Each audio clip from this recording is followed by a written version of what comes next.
You and your friend each put away $100 a month. Same income, same discipline, same 20 years. But at the end, your friend walks away with more than double your money. Not because they worked harder, because their money lived in a different place. And by the end of this video, you will know exactly where yours should live. Here is the simplest way to see it. Your money can live in two places: a vault or a field. The vault is your savings account. Money goes in, money sits still, money stays safe. The field is investing, money goes in, gets planted, and grows into something bigger. Most people only ever use the vault, and that feels responsible.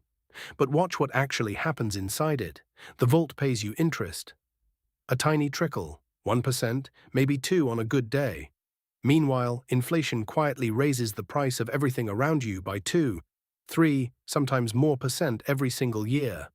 So your money sits perfectly still while the world gets more expensive around it. The number on the screen never goes down. But what that number can buy shrinks year after year. That is the dirty secret of the vault. The safest place for your money guarantees a slow leak. Now the field. Investing simply means using money to own things that grow. Pieces of businesses, assets that produce value while you sleep. Historically, broad long-term investing has averaged somewhere around 7 to 10% a year. No guarantees, and definitely not in a straight line. Some years the field floods and you watch it drop 20%. Other years it blooms 30%. The growth is real, but the ride is bumpy. That bumpiness is the price of admission.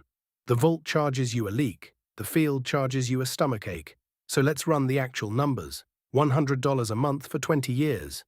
In the vault, you end up around $26,000.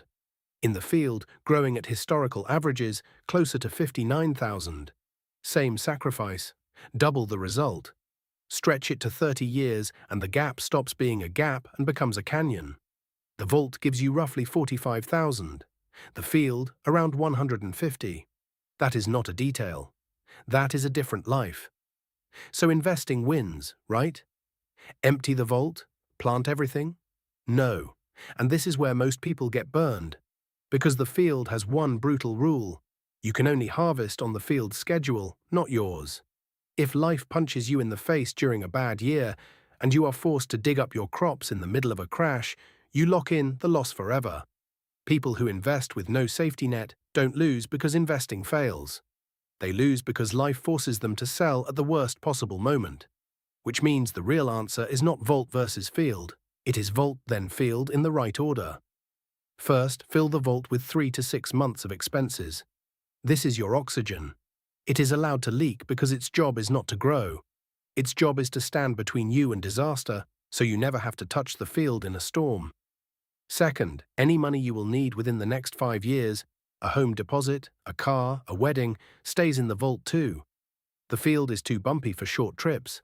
But third, every dollar beyond that, money you will not need for 5, 10, 20 years, belongs in the field. That is where time smooths out every bump. And compounding quietly does the heavy lifting. So look at your money tonight and ask each dollar one question: when will I need you?